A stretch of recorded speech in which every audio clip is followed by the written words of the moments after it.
So is Dollar General just a ruse? I think so, but the Doctor of Finance doesn't. Well, we'll talk about that on today's episode of Bunker Bob. I'm Bunker Bob Steinhagen. It's good to have you with us.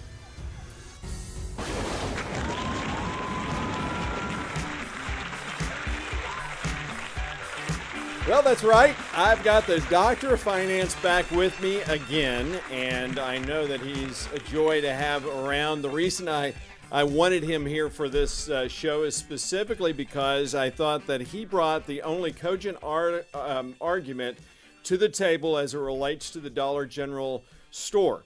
Now, I want you to understand, after this show, I will be uploading the entire Board of Adjustment video that I have. We'll just say I've added a few Bunker Bob touches too. So what is traditionally a rather boring Board of Adjustment meeting, especially since even though we have the city purchased video equipment that cost taxpayers $6,000, that has a point tilt zoom camera, which is literally a camera that you program and it moves on its own. And you just push a button and say, I want it to point there. I want it to point at the podium. I want it to point at the entire dais. Even though the city purchased this expensive equipment, it's not being used. And you'll see for yourself that even the Board of Adjustment members, many of them, you can only see, I think, 2 or 3 of them. And so you can't see who's speaking. So I've made up for a little bit of that, but I've also added some commentary to kind of give you a little bit more information about what's really going on during that session. So what I thought I would do is with Dr. Turnbull here. Good to have you here with us today. Hello. All right. Yes. So what we're going to do is I'm going to start with the presentation that Robert Whittle, is that his first name, Robert? Yeah. Whittle shared with the city, and the guy is just a sheer joy to be around. I mean, he's warm, hospitable as you can get, genuine as the day is long. Have you figured out what I'm doing here? Yeah, sarcasm. Just a little verbal irony, if you will. But I'll let you hear for yourself. You got to hear this guy talk, and you got to see for yourself what it's all about to believe it. So here is a little bit, or here is his presentation. He was given 3 minutes. 3 minutes. Everyone else was given 2 minutes, with the exception of Mark Kippett. Now, Mark Kippett, of course, is very Bev Stibbons, who ran the meeting, who's the chair of the meeting. She's a big supporter of Mark and Lorna Kippett. So Mark Kippett can do anything he wants. So especially when Bev Stibbons is residing. So Mark Kippett got 4 minutes, I think, and everyone else got Whittle got 3, and everyone else got 2. You can see the entire thing after this thing. I'll be posting it. It should be up later today. It'll be worth watching. So, but let's start with Mr. Whittle himself and let you hear what he has to say about this Dollar General store. Good evening, Rob Whittle. I'm the owner of the property, P.O. Box 369, Rockville, Texas. When I walked in, I was shocked to see so many people here to speak about Mr. Nelson's garage, and then I realized that wasn't the case. I actually had, for a couple of years, called on Neiman Marcus, and I've not been able to convince them to build here. Federal law is really interesting when it comes to real estate and real estate developers. Here's what the federal law says. Whether you're tall, short, big, little, whatever color, federal law says that as a seller of real estate, as long as it's a legal and ethical use, we must sell, period, as long as the buyer pays the asking price. The negotiation we've had with these folks, they've done exactly that. When Ryan called me a month or 2 ago, he told me about the size limitation. I was unaware of that. It does raise a concern between me and the city, we've worked really hard to get Brookshire's to build a grocery store here on a site that they currently own. And it sounds like their building would be prohibited. I've also had lots of negotiations with CVS, and it sounds like their building would be prohibited. Again, there may be folks who would prefer it not to be a Dollar General store, but if Brookshire's was here, or if CVS was here, would we have the same concerns? Because we do know this.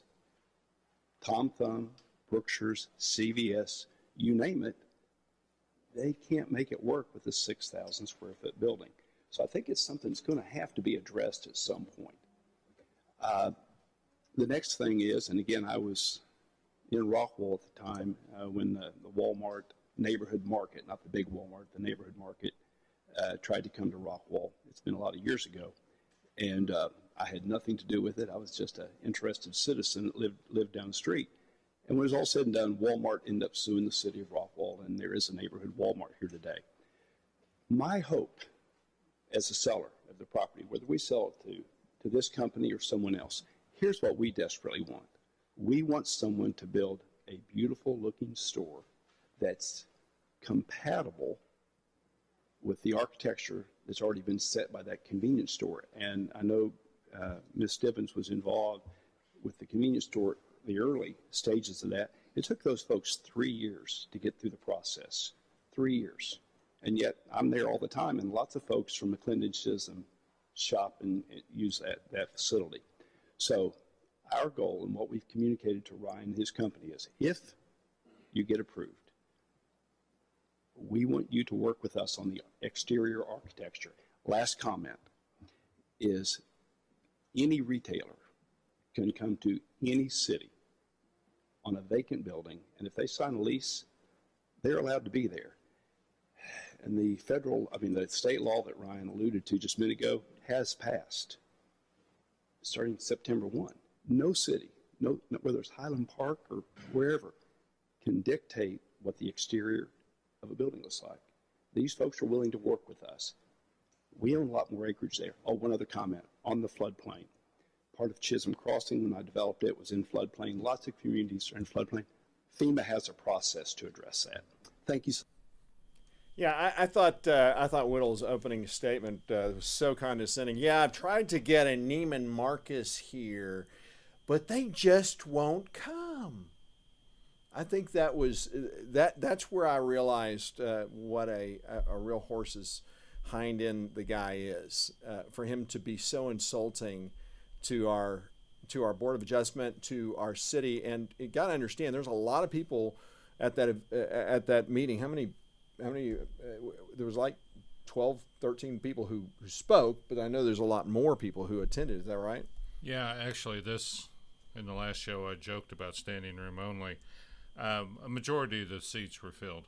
Yeah, and Adrienne Balkin was there too, and I didn't allude to the fact that she made cogent arguments too. By the way, the reason I said that at the beginning, and I want to make this clear, is I thought that there was one point made during that meeting that really told you everything you wanted to know about Dollar General and about Whittle and about this whole thing. It's an entire scheme.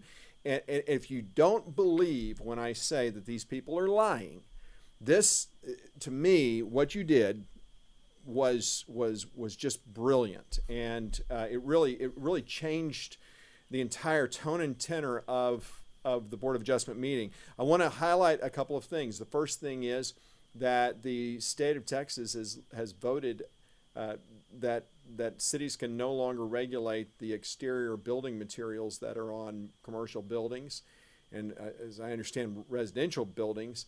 But so basically, the standards that the city have as of September will be null and void.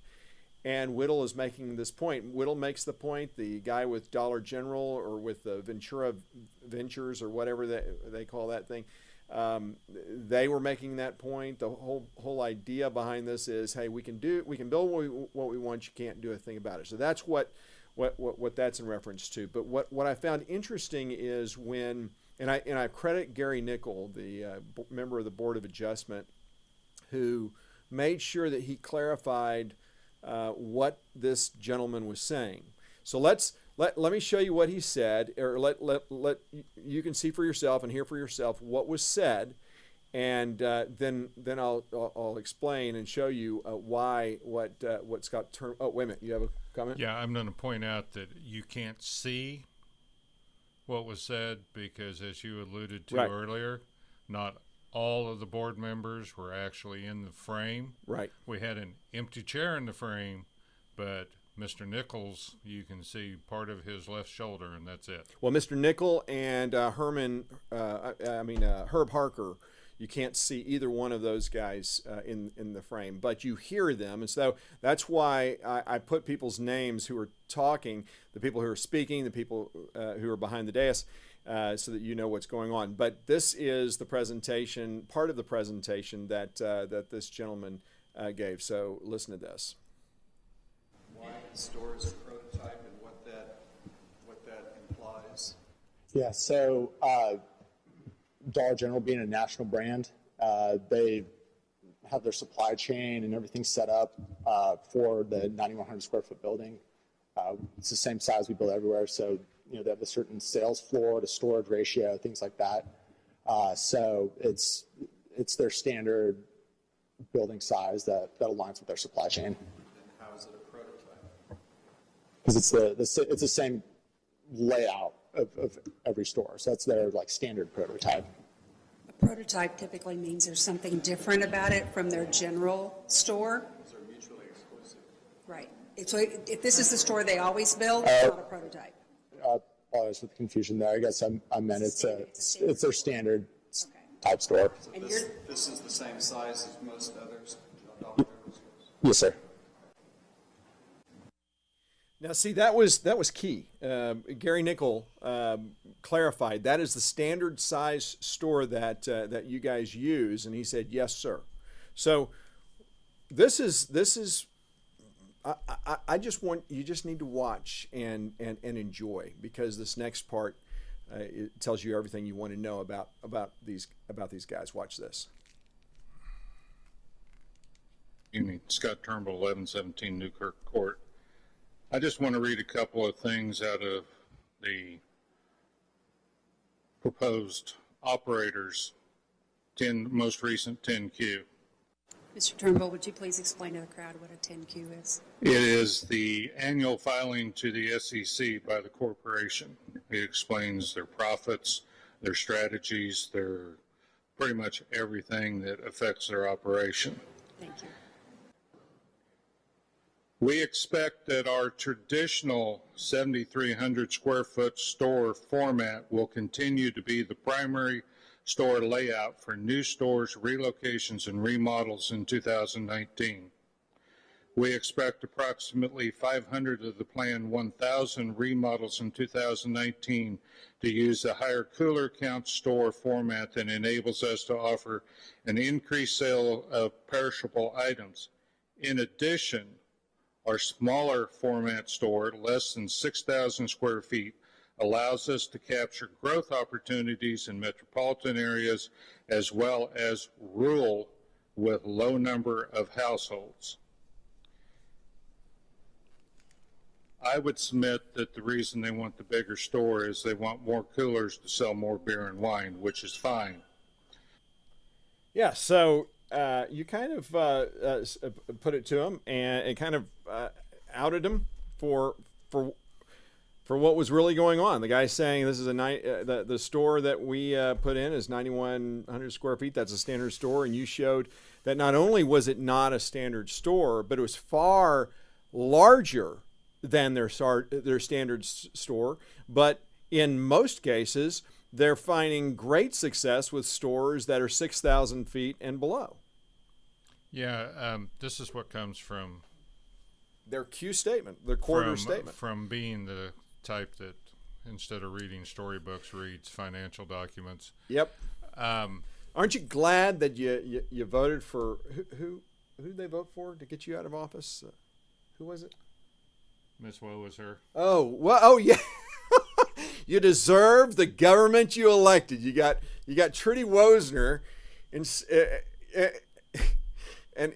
when I play some of the last city council meeting, you're gonna just shake your head when you listen to her. Anyway, so yes, that is the thing. There were a lot of people who brought up statistics about Dollar General and the socioeconomic issues related to that. And I'll talk about that in a minute. But you were the only one who actually pulled out this this quarterly statement, and man, this basically put the kibosh on the entire meeting.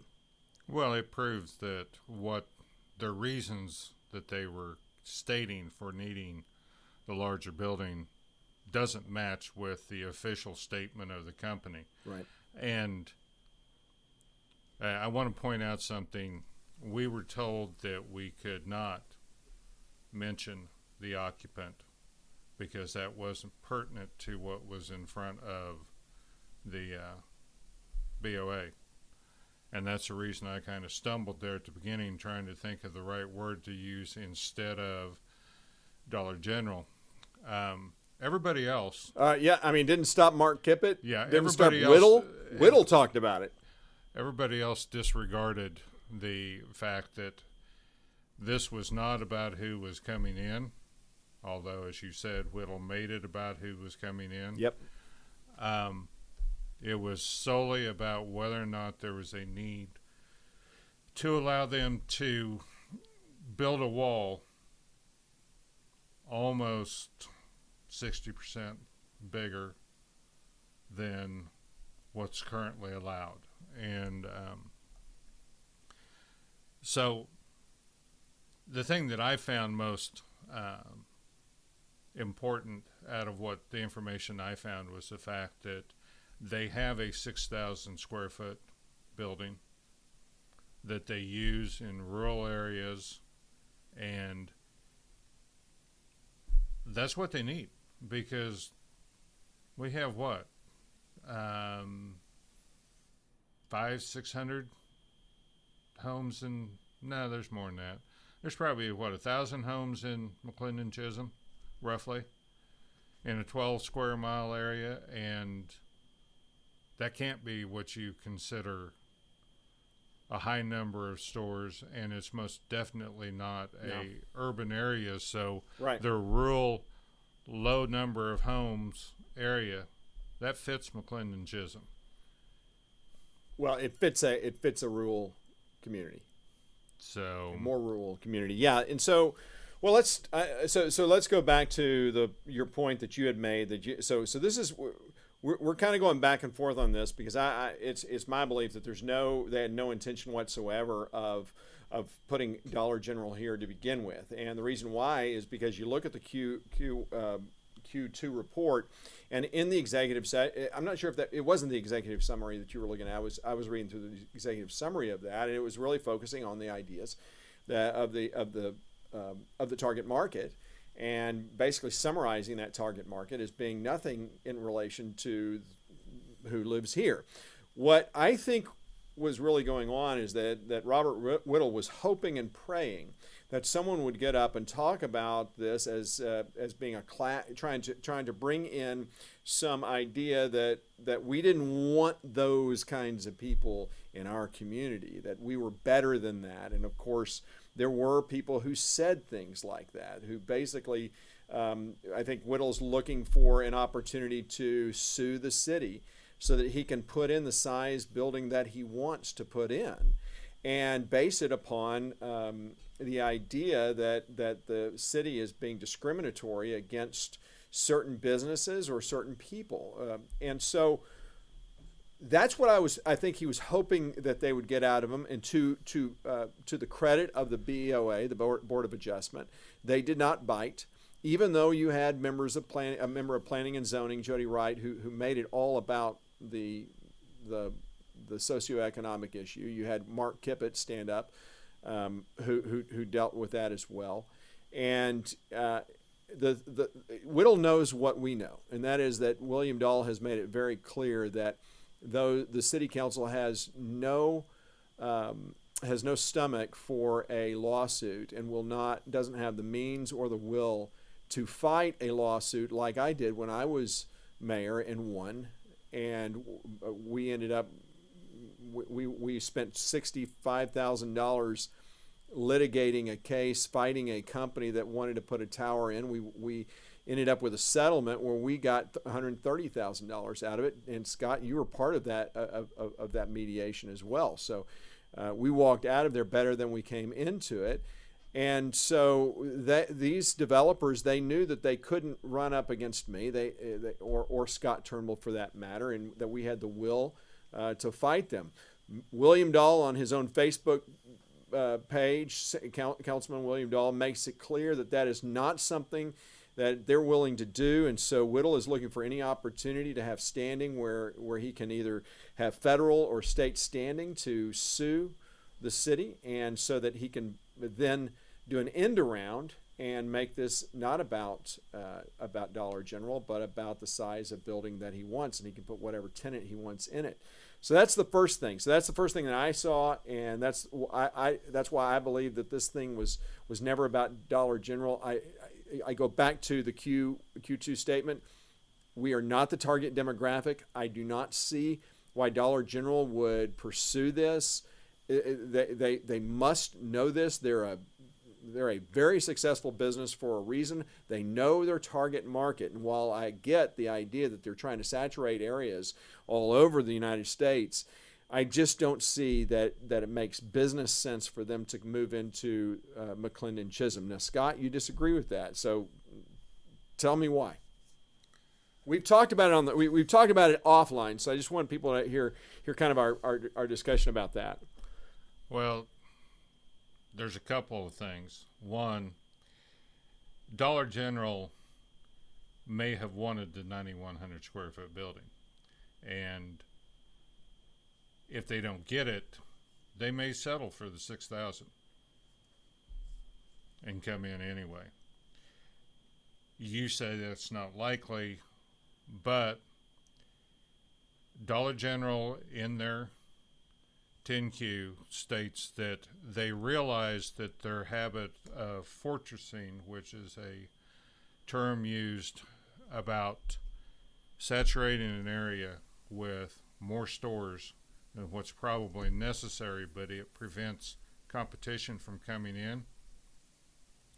They state that they're willing to do that even though it may decrease their profitability in that area.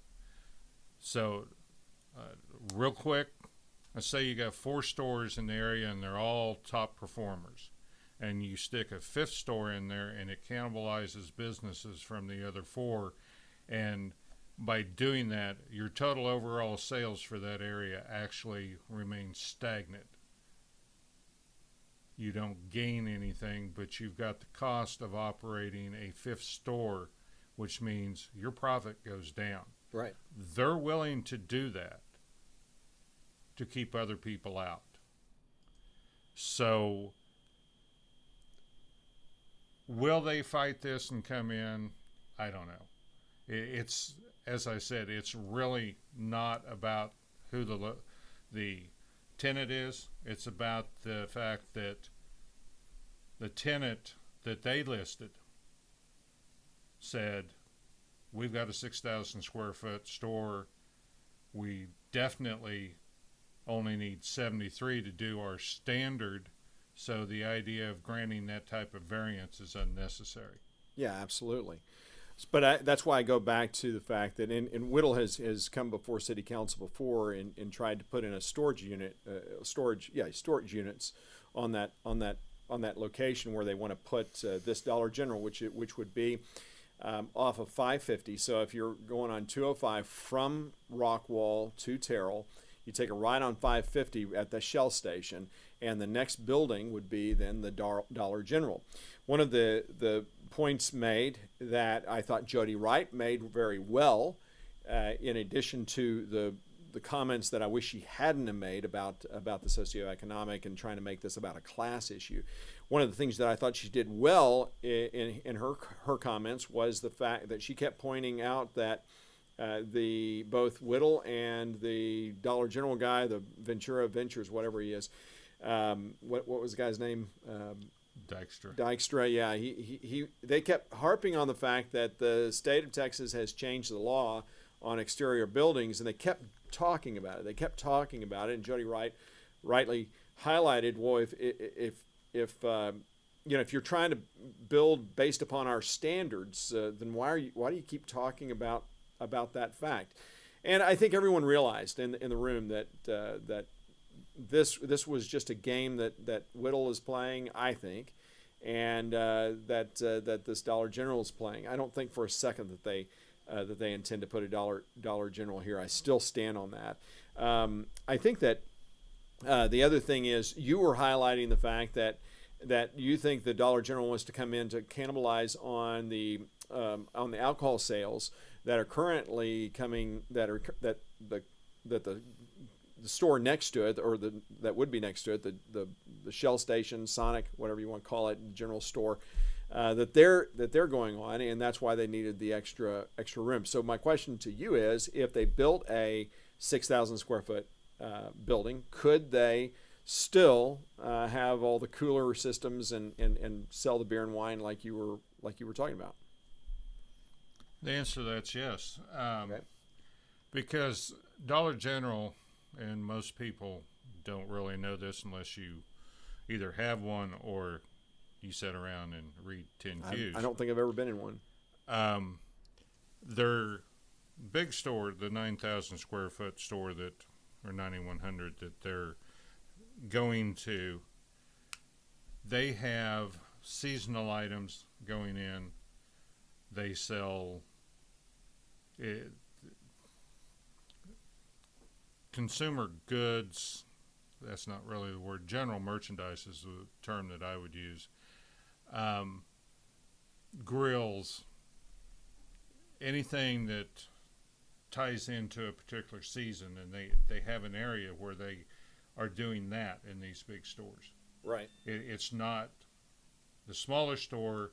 You had your what they call consumables, paper towels, toilet paper, cleaning supplies, canned goods, etc. And then you've got their cooler system where they sell some frozen and fresh prepackaged meats, sandwiches, etc., and all of the beer and wine and sodas.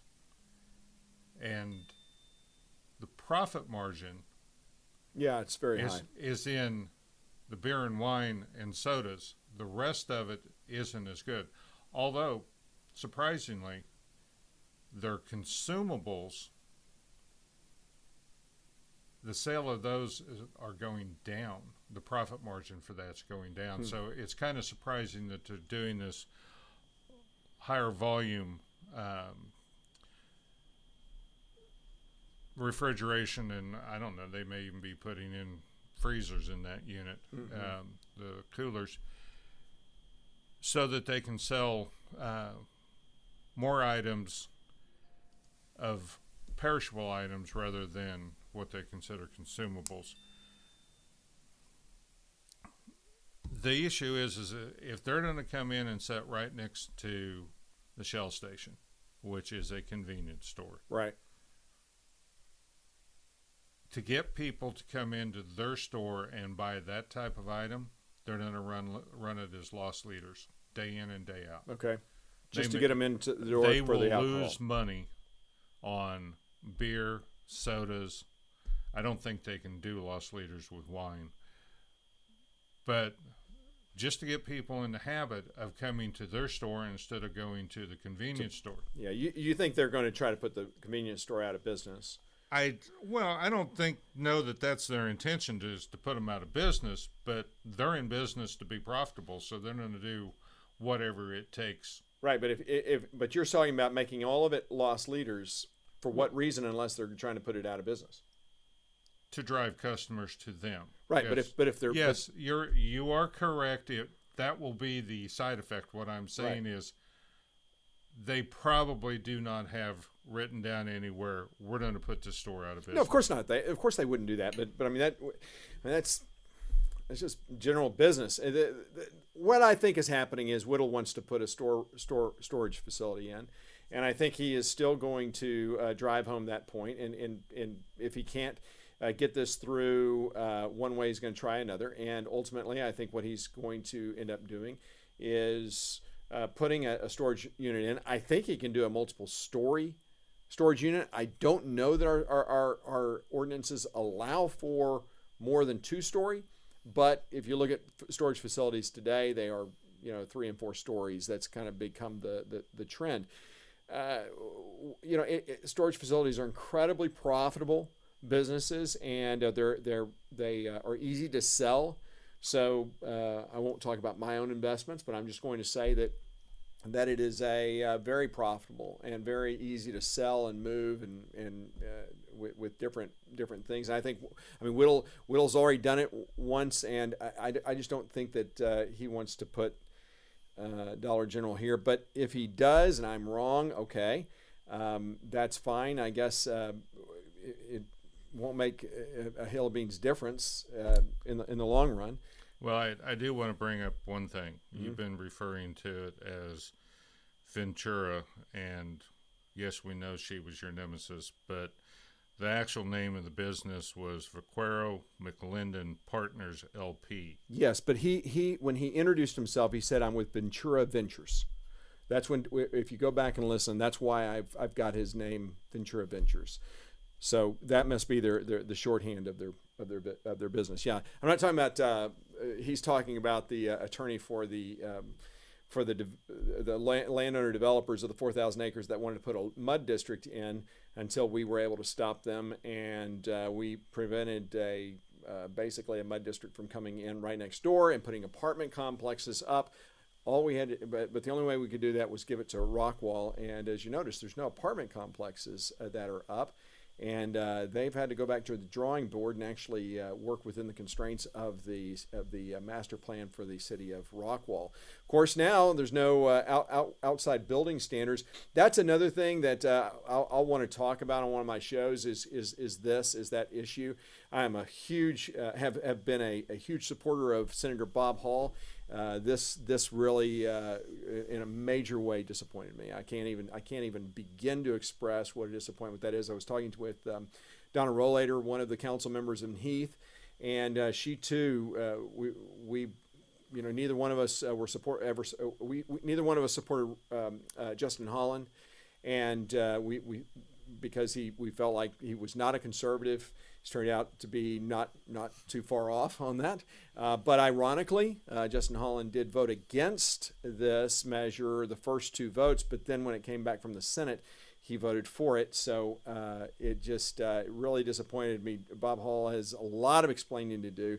And I doubt, got Mark and Lorna Kippett, who are big contributors of his, and he supported, of course, Lorna's campaign. And so I doubt very seriously that Mark or Lorna Kippett are going to say anything negative against Senator Hall's decision. But I do think that this could have a long-term effect on his ability to get reelected. I think that there is he could have a primary opponent, and but we will see about that. I do want to note that no members of council were at the BOA meeting. Which I think was pretty interesting, and I just think that they do a lot of talk, but that's about it. Oh yeah, I was reminded. Donna Rollator reminded me. I just got another a ping from someone else that said that this is from Adrian Balcom.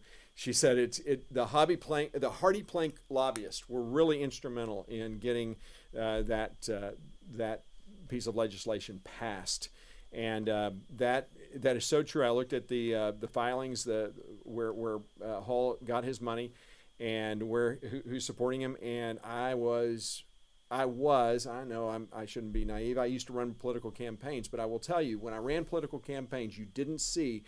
When people are being, going in and challenging an incumbent, they don't get any of that lobby money. And so it's not until you're an incumbent that you start seeing this lobbying money. I never worked for incumbents. I always worked for challengers, and so I'm sure Bob Hall was totally satisfied being a conservative until he got in office and now wants to stay in office and has to play ball. That's a real disappointment, a real shame.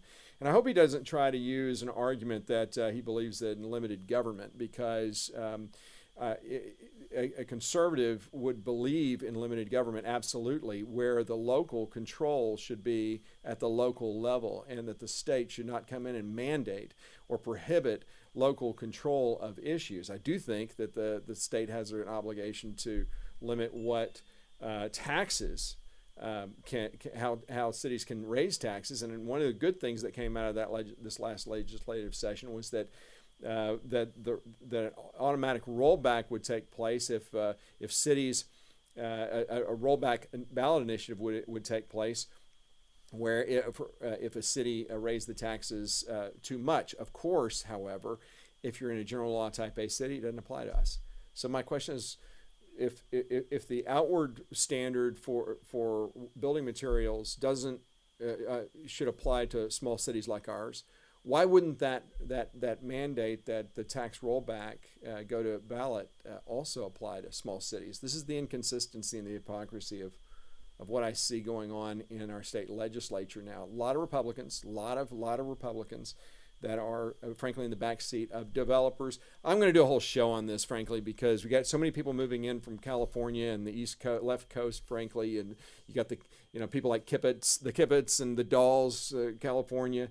They're coming in and change with a new philosophy, a different philosophy about how government should be run, and it's really kind of to our detriment, and that's why developers have so much money, because they're building so many houses to provide homes for all of these people. Scott, any final thoughts? Well, yeah, I thought you were going to get into your conspiracy theory. Or which one? Oh, okay. Which one? About the real purpose of this. I did. Have you done the total? Have you made your full argument? What did I miss? On saying that this is just a ruse to be able to put in storage units. Yeah. You've made your entire argument on that. What did I miss? Well, you weren't very convincing. Oh, well. But here, just stop.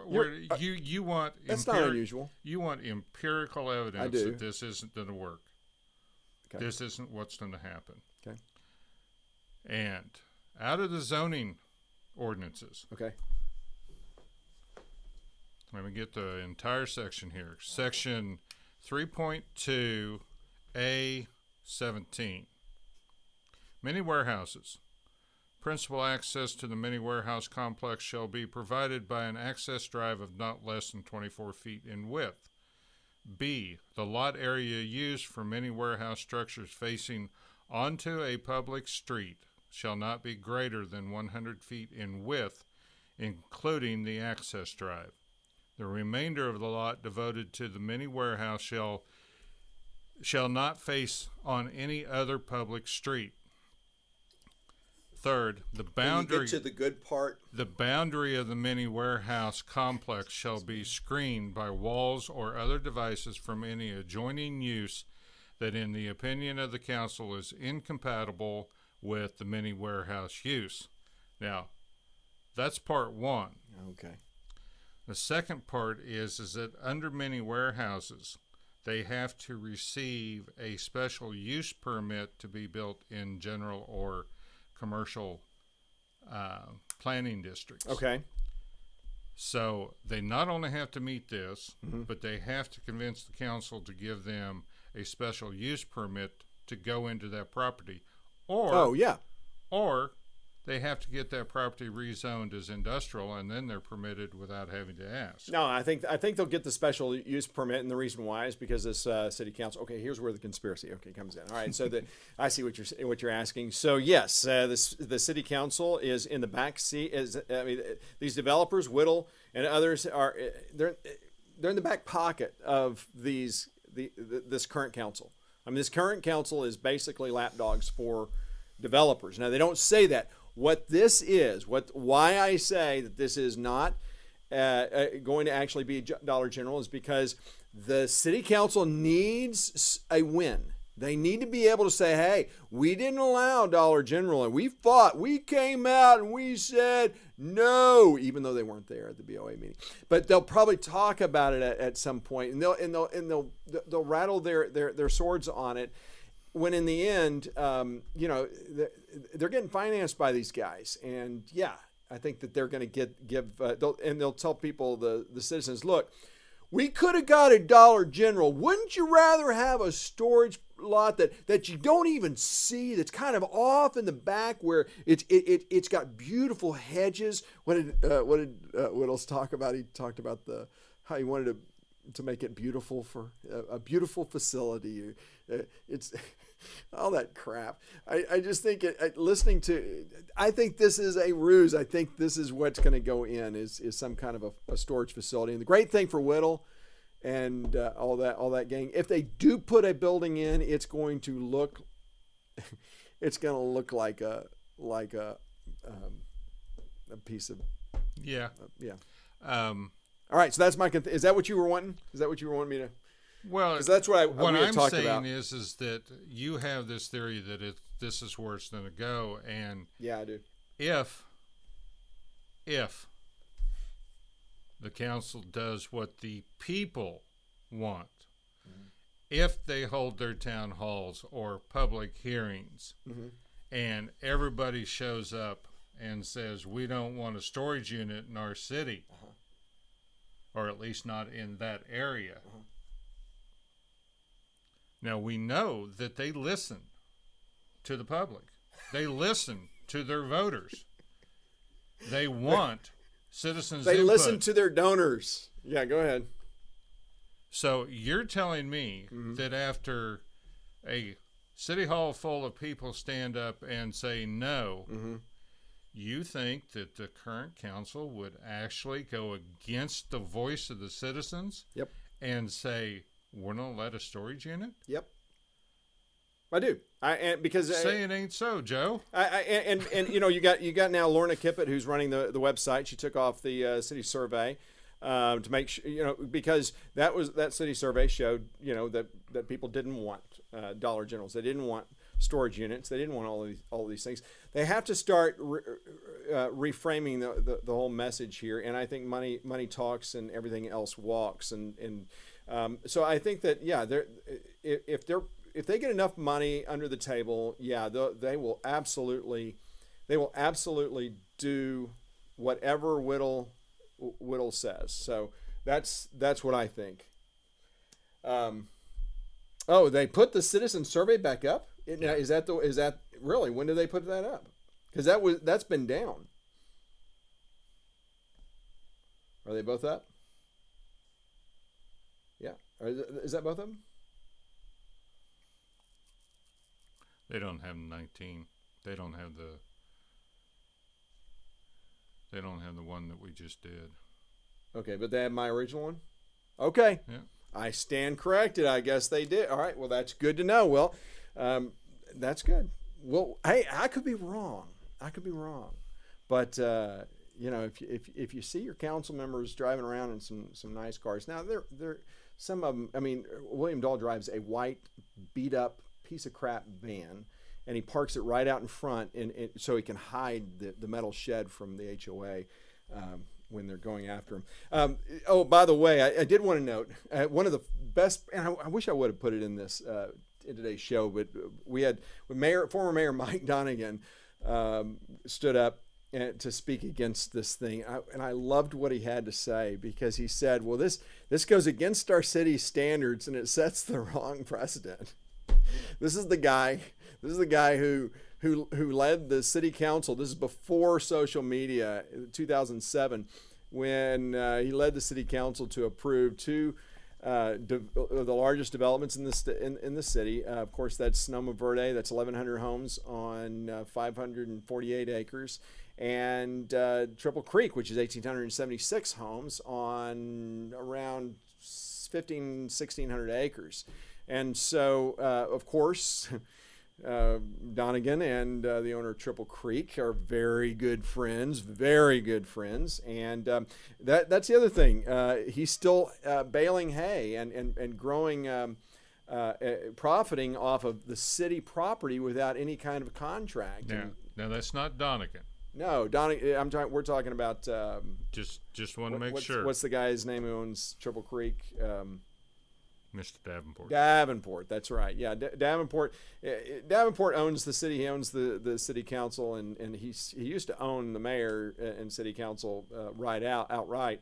But now he's got a few extra leftists to deal with in that regard. But yeah, so Donegan was out there, and I thought it was the level of hypocrisy that Mike Donegan espouses cannot be overshadowed by the fact that he loves to quote from Scripture, and if Scripture doesn't say it, then he will make it up and just say, yeah, it came from Scripture, from the Bible. So anyway, that's any final thoughts before we head out?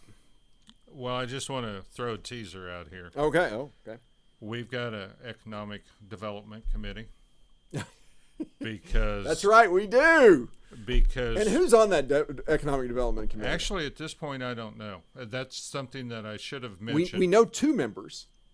We know Donegan and Kippett are two, and I think Melody Osario is on. But I talked to Melody, and Donegan is a complete. I mean, women. He likes women in their place, and so they don't listen. Kippett. Well, yeah. Well, they don't listen to anything any conservative would have to say. I think Melody is there to try and do what's right, but these guys don't give a hoot what she says. So go ahead. You were going to talk. Well, and it's kind of my understanding that the whole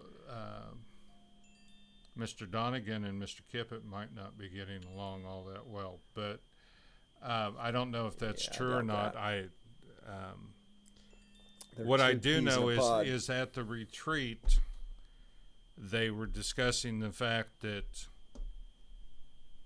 they can't get citizens to engage. They need people for the Economic Development Committee because several of them have walked away or just don't want to participate anymore. Who said that? I believe it was the mayor that said that the citizens, it's hard to get the citizens to get engaged. Mm-hmm. This was when they were discussing the fact that they're having, of course, the MC50 committee, and Miss Wozner. Woe is me. No, woe is her. Woe is her. Was talking about not having as many citizens involved and trying to get more people involved. And it was kind of hilarious because they talked about having an event in December as a Christmas tree lighting because apparently somebody has offered to donate a live Christmas tree to the city, which is wonderful. And Miss Wozner said, I want to do it every year on December 7th. Or actually, I believe what she said was the first Saturday of December. And somebody pointed out that was December 7th.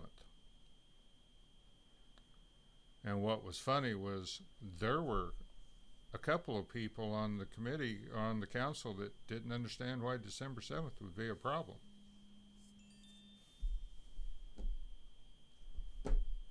Pearl Harbor Day. Oh, that's true. Then they also were talking about having a event on Veterans Day. Okay. A veterans event? Uh-huh. Mm-hmm. And Miss Wozer didn't know when that was. Well, look, the bottom line is that you've got this economic development committee that is, I see that I've gotten the text that Robert Quinn's on this economic development committee. He is. That's what I heard. I mean, okay. Get back to that. Okay. The teaser that I'm doing is we've got this committee because we're going to get business to come into McClendon and Chisholm, and by God, we're not going to have to pay property taxes anymore. Right. Because commercial business will offset the need for property tax. That's right. That's Jim Bloom. That's Keith Short. Yep. Now, I'm just curious. If you look at I-30, yeah, at Fate, there's a dozen businesses right there at the interchange. But they've got almost double the residential property tax that we do. Rockwall has gobs of business, and their property tax is higher than ours. Right.